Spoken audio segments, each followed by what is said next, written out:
జన్మించరే నేడు పాయక బెత్లెహేమను నేడు పాయక బెత్లెహేమయూరిలో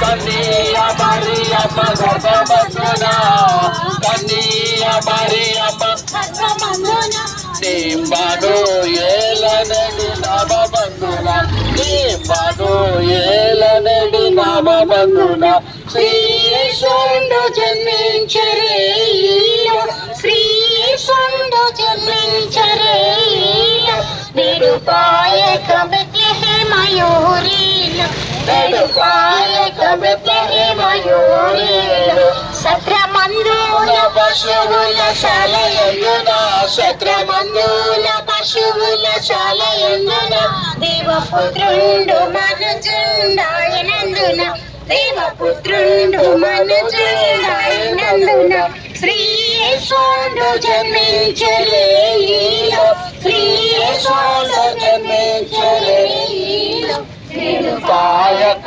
బెత్లెహేమయూరిలో నేడు పాయక బెత్లెహేమయూరిలో గుడ్డలతో చుట్టబాడి పట్టి కొట్టి గుడ్డలతో చుట్టబాడి పట్ల తొట్టిలో పారుండ పెట్టబాడి పట్ల తొట్టిలో పారుండ పెట్టబాడి శ్రీయేశుండు జన్మించరే శ్రీయేశుండు జన్మించరే నేడు పాయక బెత్లెహేమయూరిలో నేడు పాయక బెత్లెహేమయూరిలో గొల్లలెల్లారు మిగుల ప్రీతిల్లగా గొల్లలెల్లారు మిగుల ప్రీతిల్లగా చెప్పెగొప్ప వార్తను చల్లాగా చెప్పెగొప్ప వార్తను చల్లాగా శ్రీయేశుండు జన్మించరే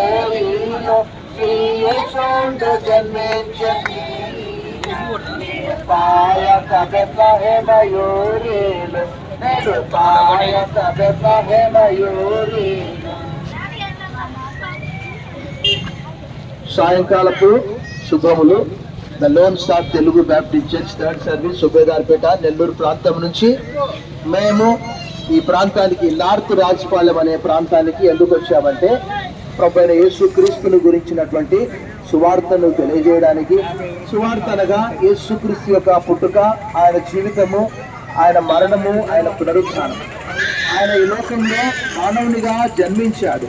కారణం ఏంటంటే మానవులందరూ కూడా వాక్య ప్రకారము దేవుని యొక్క ఆజ్ఞను అతిక్రమించి మరి దేవుని యొక్క నియమ ప్రకారం వారు జీవించలేకపోయారు. ఆజ్ఞాతిక్రమే పాపము, పాపం వల్ల వచ్చు జీతము మరణము. మానవులందరూ కూడా దేవుని దృష్టిలో ఆధ్యాత్మికంగా చనిపోయిన వారు. దేవుని వాక్యంలో రాయబడి ఉన్నది, మానవులందరూ కూడా గొర్రెల వలె త్రోవ తప్పిపోయారని యెషయా గ్రంథం 53:6లో రాయబడి ఉన్నది. అయితే మానవుల పాపాలన్నీ పోవడానికి మానవుడు ఎన్నో ప్రయత్నాలు చేస్తూ ఉన్నాడు. మానవుడు దేవునికి దూరం అయిపోయాడు, ఆధ్యాత్మికంగా మరణించాడు. దానికి దేవుడు కనుక్కున్నటువంటి ఏకైక పరిష్కారము యేసుక్రీస్తును. ఆయన తన ప్రియ కుమారుని ఈ లోకంలోనికి పంపించడం వల్ల మానవులందరినీ కూడా దేవునితో సమాధానపరచడానికి ఆయన మానవునిగా శిశువుగా ఈ లోకంలో జన్మించాడు.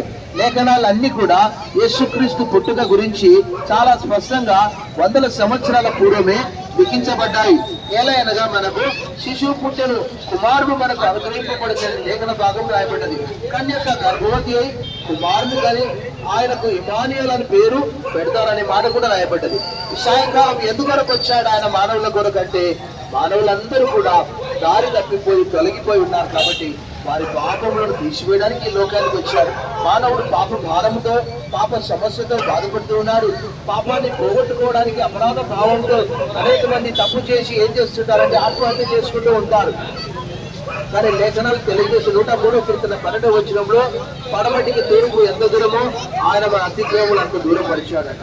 సో దేవుడు కనుక్కున్న ఏకైక పరిష్కారము యేసుక్రీస్తు.